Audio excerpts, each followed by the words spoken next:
A paz do Senhor a todos.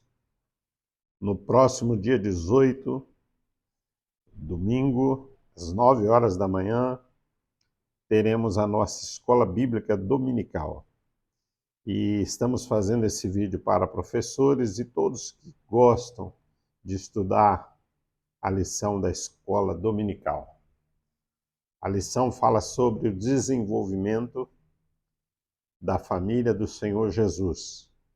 A introdução diz que o Senhor nasceu numa família normal, ou seja, uma família que tinha todos os problemas que hoje nós temos.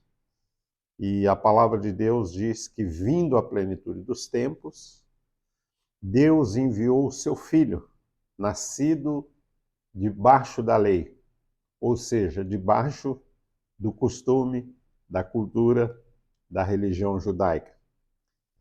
Nascido de mulher, ou seja, tudo que o ser humano tudo que o ser humano precisa para sobreviver, Jesus passou por todas essas etapas do desenvolvimento do seu crescimento.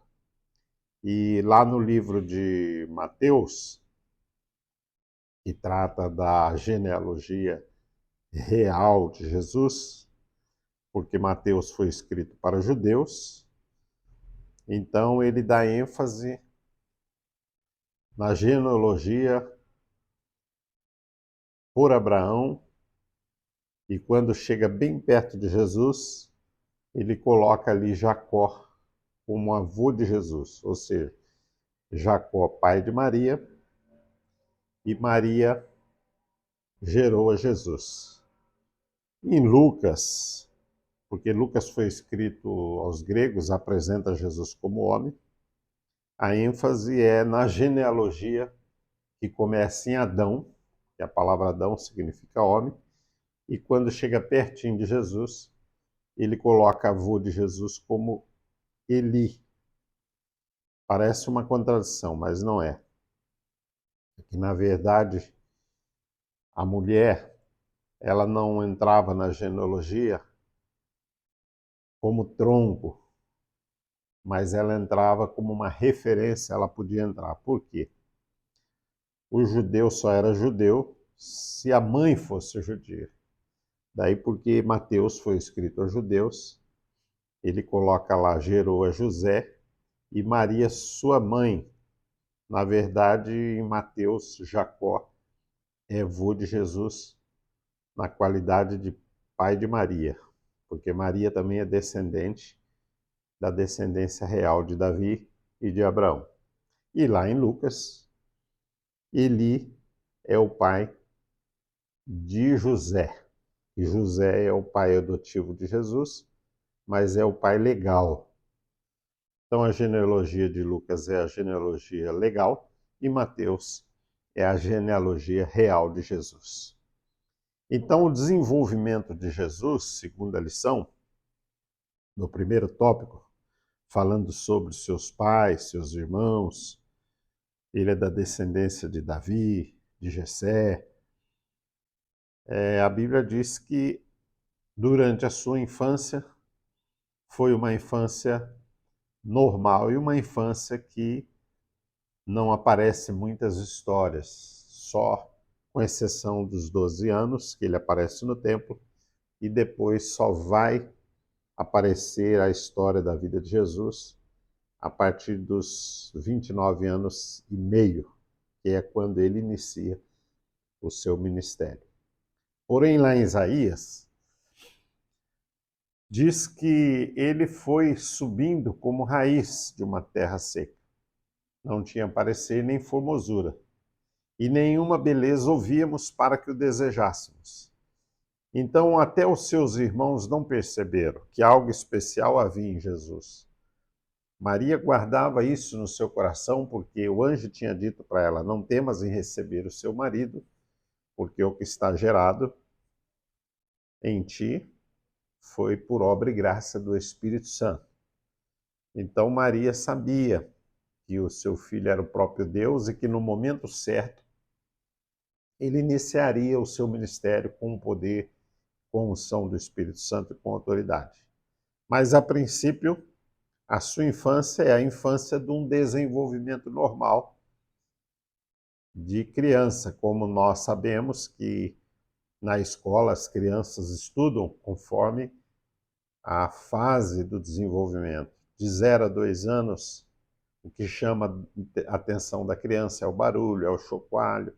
Depois, numa outra fase, são as cores.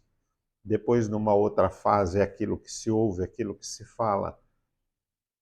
Cada fase da criança de desenvolvimento tem algo que chama mais atenção, que os pedagogos, os professores na escola, eles usam isso para aprimorar as etapas do desenvolvimento da criança. E quando a criança ela não tem essas etapas, quando a criança é explorada ou a criança é abusada sexualmente, ela passa por um trauma muito grande e isso vai prejudicar toda a sua vida adulta.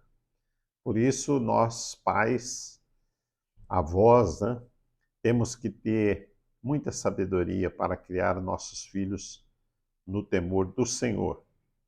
Depois tem a fase da adolescência, que é quando o adolescente ele é mais revoltado, ele é mais rebelde, porque o seu corpo está passando por um período de transformação da fase de criança para a fase adulta, mas ainda a sua mente é mente de criança.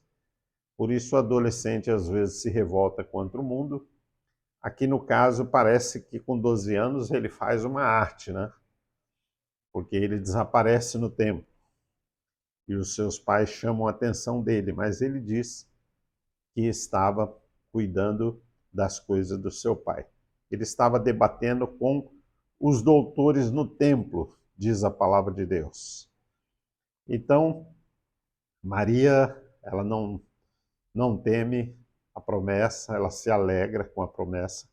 José também não teme em receber Maria como sua esposa, porque o anjo disse para ele não temer. Mas Jesus também tinha outros irmãos, e esses irmãos são citados como Tiago, José, Judas, Simão. A Igreja Católica tem uma tradição que quer colocar Maria como virgindade eterna, né? Mas isso não tem base bíblica. Depois que Jesus nasceu, logicamente, Maria teve relação normal com José. Não existe base bíblica para afirmar que ela continuou virgem pela vida toda, como se isso fosse um sinal de santidade. E no 8º dia, que era um costume judaico, quando Jesus faz a circuncisão é a última a ser feita. Por quê? Depois de Jesus, Paulo explica muito bem isso, que a circuncisão ela foi até Jesus. Ele foi circuncidado ao 8º dia porque era uma promessa bíblica, a lei. A circuncisão significa corte em círculo, porque da ponta do genital da criança, ali sairia o sêmen que ia gerar a mulher, que ia gerar o Salvador, o Messias, o Salvador do mundo. Então, quando uma mãe, um pai circuncidava o seu filho, ele circuncidava nessa esperança. Da ponta da genital da criança vai sair o sêmen que vai gerar a mulher, que vai gerar o Messias, o Salvador do mundo. Isso era a crença, a esperança da circuncisão. E ela durou até Jesus. Jesus circuncidou e depois dele não precisava mais ninguém circuncidar, porque Paulo diz lá que a circuncisão é do coração. A circuncisão para a igreja no Novo Testamento é a circuncisão do coração e não da carne, como era um costume judaico, desde Abraão, que apontava para o Messias. Mas também a circuncisão, ela tinha um efeito sanitário importante, ajudava muito na prevenção de saúde, segundo os especialistas.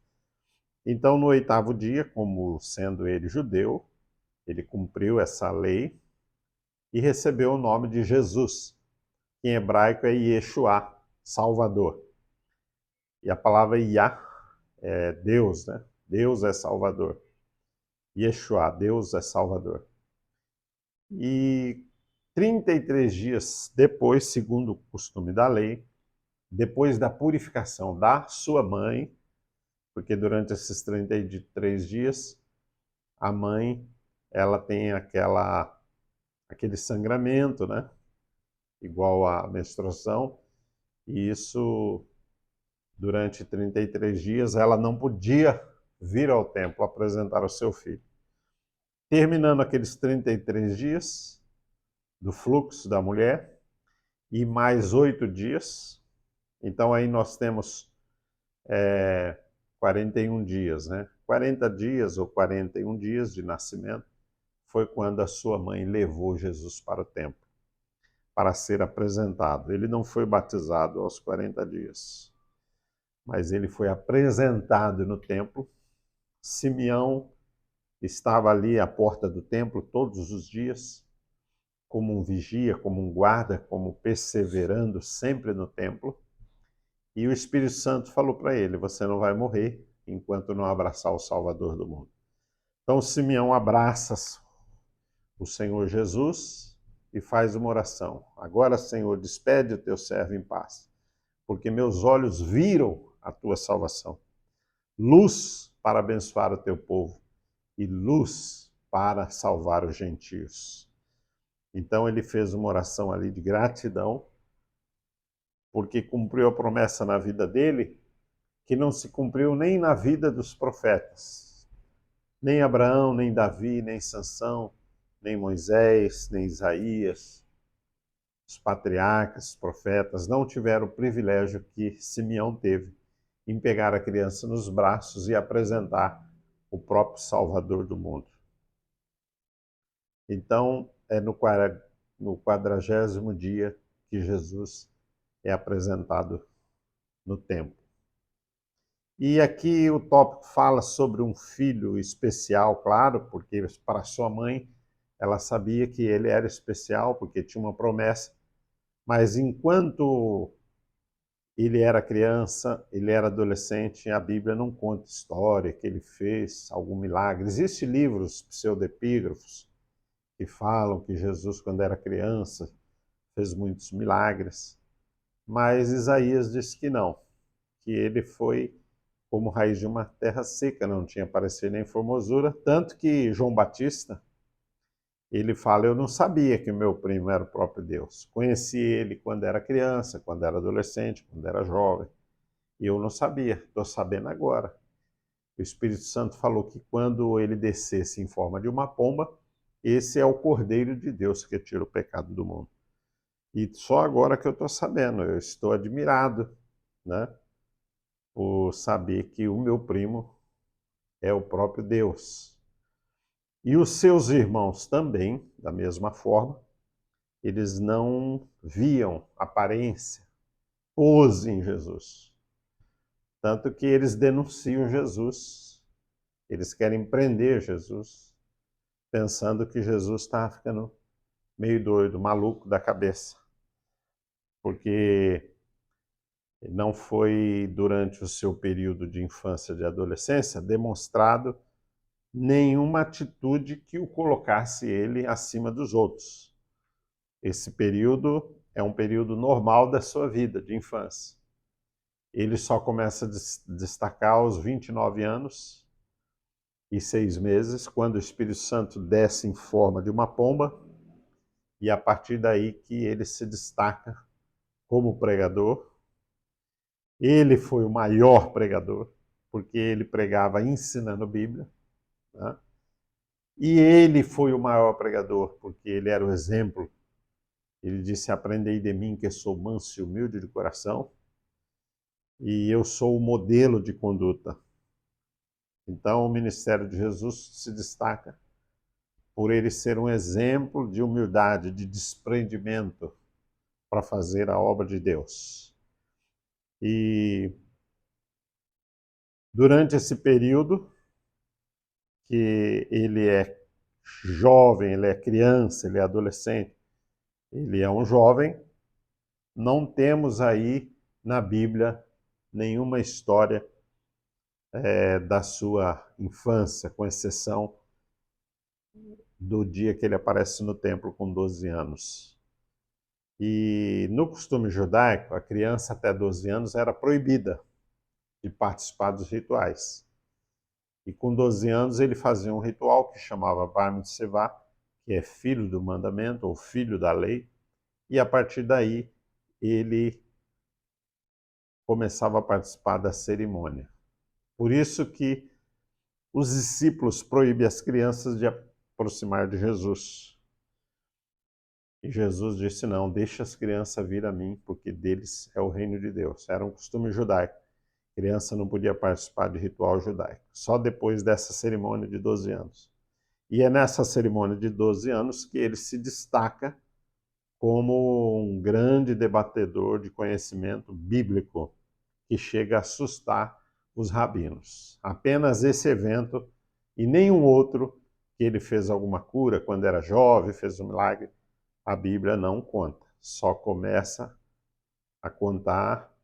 Claro que a Bíblia é um livro de revelação, não é um livro de história, mas a Bíblia tem história, mas ela não é um livro de história. A Bíblia tem sabedoria, tem filosofia, mas ela não é um livro de filosofia, é um livro de revelação. A Bíblia não é um livro de ciência, mas ela tem ciência também, tem arqueologia bíblica, mas é um livro principal, essencialmente um livro de revelação bíblica. E a Bíblia revela o seu ministério se destacando apenas após os 29 anos e 6 meses da sua vida. E também, depois desse período, que é um período anonimato, né? Esse anonimato de Jesus cumpre o que Isaías já tinha dito. Ele subiu como raiz de uma terra seca. Não tinha parecer nem formosura. Olhando nós para ele, nenhuma beleza ouvíamos para que o desejássemos.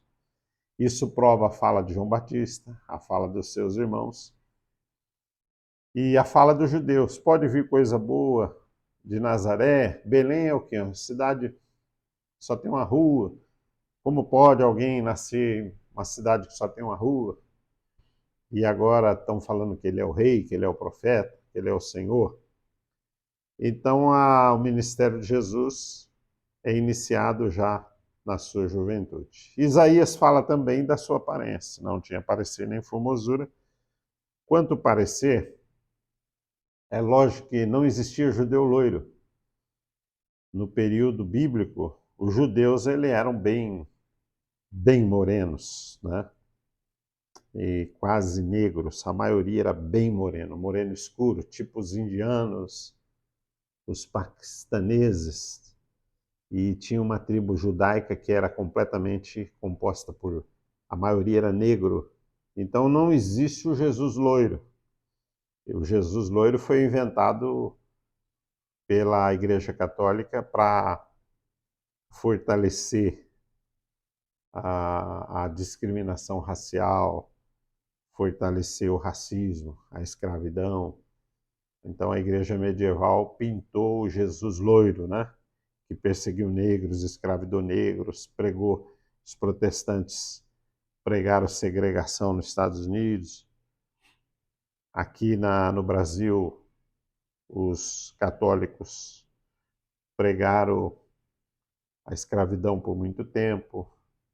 Depois terminou a escravidão e os negros continuaram na parte mais baixa da estratigrafia social e não existe, então, essa figura do Jesus loiro, porque não existia judeu loiro naquela época. Hoje existe, porque muitos judeus foram para a Europa, casaram com loiras. Hoje tem judeu loiro, mas o judeu da época, a maioria era moreno, bem escuro. E até lá Salomão fala que a mulher mais linda, a mulher que ele amava, ele fala que era uma mulher morena, e que até muitos dizem, né, que não tem uma exegese, base bíblica, para falar que a mulher de Cantares representa a igreja, né? E que Salomão representa o noivo. Tem gente que traz isso para fazer uma tipologia, mas eu não vejo dessa forma. Eu vejo que Cantares é aquilo que a mulher e o marido têm que viver dentro do seu lar. O amor, o companheirismo, é o que Cantares nos ensina. Mas para quem quer fazer aquilo uma tipologia, lá ele fala que a mulher que ele mais amava, mais bonita, era morena. Lá Salomão dizia, eu tenho um monte de mulher de várias cores, mas a única que eu amei, ela é morena, e eu nem pude tê-la. Por isso eu sou um homem feliz, porque ele não pôde ter a Sulamita, que era a mulher que ele mais amava. Então a aparência de Jesus nada tem a ver com esse Jesus loiro que foi pregado. E também nós temos um texto bíblico que Jesus fala que ele é antes de Abraão. Ele fala, Abraão exultou ao ver meu dia. Eu sou antes de Abraão. E aí os religiosos, fariseus, saduceus, eles falam para Jesus, que isso, rapaz? Você não tem nem 50 anos? E fala que viu Abraão. E na época Jesus tinha 29 anos e 6 meses, ou 30 anos, 31 anos. O correto seria os rabinos, os fariseus, dizerem para Jesus, tu não tem nem 40 anos, porque se você vê um jovem com aparência de 29, você vai dizer para ele, que isso, rapaz, você é muito criança, você não tem nem 40 anos e está se achando? Mas não, eles falam lá em cima. Eles falam, você não tem nem 50. Então, provavelmente, Jesus, com 30, tinha aparência de 40. Eu que estou falando, não é a Bíblia, eu estou conjecturando. Porque se ele tivesse aparência de 30, os fariseus diziam para ele, tu não tem nem 40 anos, e está falando, está se achando? E eles disseram, tu não tem nem 50 anos. Provavelmente, então, é porque ele tinha aparentemente uma idade maior. Tinha um costume judaico também, que o rabino, para ser um mestre, ele tinha que ter 12 alunos, no mínimo, tinha que ter mais de 25 anos. Razão porque o Ministério Jesus inicia com 29 anos e 6 meses. Ele, como mestre, ele foi o maior professor, né? Rabino, mestre nas Escrituras, porque ele é o alfa e o ômega, é o princípio e o fim, e neles estão escondidos todos os tesouros da sabedoria, diz a Bíblia. Então é possível sim que Jesus aparentasse uma idade maior, que não tivesse aparência, pose, né, de obreiro famoso, pregador famoso. É provável que ele não tivesse pose, como hoje muitos vivem de pose, né, de aparência. Ele não tinha essa preocupação com ostentação. E é provável sim que ele aparentasse mais idade. E outra coisa interessante aí na vida de Jesus, né, que Isaías destaca, é que ele não foi visto como alguém acima da média na sua infância, nem na sua adolescência. Ele só é visto como alguém acima da média já no início do seu ministério. Um homem de dores, de trabalho. Ele foi carpinteiro, mas o carpinteiro da época, ele trabalhava com madeira e pedras. Então, carpinteiro lá significa também um construtor de casas. Trabalhava com pedras e madeira. E, na verdade, Jesus é o grande edificador, né? Ele que edificou a grande casa de Deus, que é a igreja. Homem de dores, homem de trabalho. Então ele não foi uma almofadinha, aquele jovem almofadinha que não gosta de trabalhar, não gosta de estudar. Não, ele foi um homem de dores desde a infância, na adolescência, na juventude ali, trabalhando com seu pai. É provável que quando ele inicia seu ministério, que seu pai já tenha até falecido, A Bíblia não diz isso, mas o seu pai aparece de cena, desaparece, e Maria aparece o tempo todo, inclusive na crucificação, ela está ali, não abandona o seu filho. Mas José provavelmente teria sido mais velho que Maria, bem mais velho, e talvez tenha tido uma outra mulher antes de Maria, porque naquela época, a cultura, isso era possível na cultura judaica. Mas Jesus desenvolveu o seu tríplice desenvolvimento, né? Ele cresceu em graça, sabedoria, conhecimento. Ele, quando inicia o seu ministério, ele inicia como um profeta, um grande profeta, né? Apareceu entre nós um grande profeta, se manifestou entre nós. Ele exerce também o seu ministério de sacerdote, hoje da igreja. Ele é o nosso grande sumo sacerdote. Ele também é o nosso rei, ele é o cabeça da igreja. No reino espiritual, ele é o rei. Os membros do corpo de Cristo são os seus súditos. E ele vai aparecer lá no juízo final como justo juiz. Aparece hoje também para nós como nosso advogado, justo, né? E ele teve o seu desenvolvimento normal, aprendendo a ler, a escrever, trabalhar, ajudar a sustentar a sua família. E a palavra que ele cresce em estatura fala de crescimento físico e também maturidade espiritual. Crescer em sabedoria e crescer em graça. Graça é a graça de Deus, é o carisma de Deus, e conhecimento é o conhecimento não só da Escritura Bíblica, mas é o conhecimento de Deus na intimidade da oração. Então nós tiramos aí lições muito importantes da infância de Jesus, a sua adolescência, quando ele se destaca entre os doutores, e o desenvolvimento da sua família. Aprendemos que ele foi bem educado pela sua mãe. Os pais devem educar o filho com amor, com sabedoria. Não é tudo na gritaria, no xingamento e nem ameaçando que vai bater.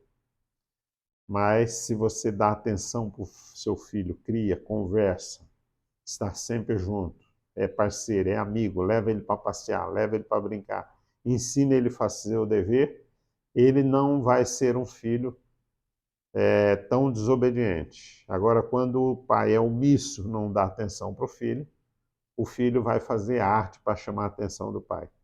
Eu mesmo, quando era adolescente, eu fazia muita arte porque eu queria chamar a atenção do meu pai.